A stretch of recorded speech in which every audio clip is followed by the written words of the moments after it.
In today's video, we are going to show you how to erase in Sketchbook.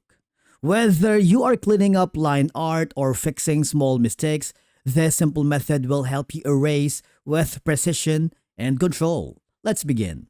Now, the first thing that you need to do is open the canvas that you are working, and I need you to head over to the toolbar and click the eraser tool.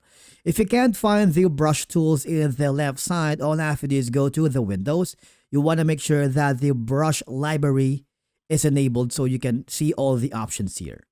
The erase tool is going to be around here on the classic. I want you to hover. For example, you have a hard eraser and a soft eraser. It's up to you. For example, we're going to choose a soft eraser.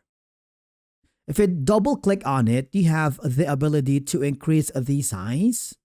Right here, you see that the size is changing and the amount erased. It's up to you, okay? So you have more control over that. Once you've done that, as you can see, we have the eraser tool here. But all you have to do is you want to make sure that you are on the correct layer. Go to the layer editor on the right side, choose the image or the layer that you wanted to erase. For example, this one.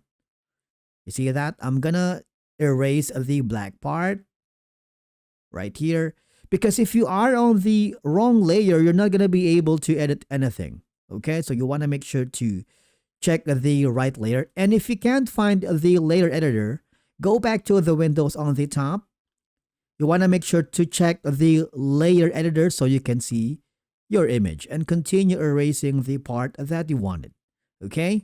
After that, once you're happy, click the file, save it, and basically that's it for today's video on how to erase in Sketchbook. Thank you so much for watching, and we will see you again in the next video.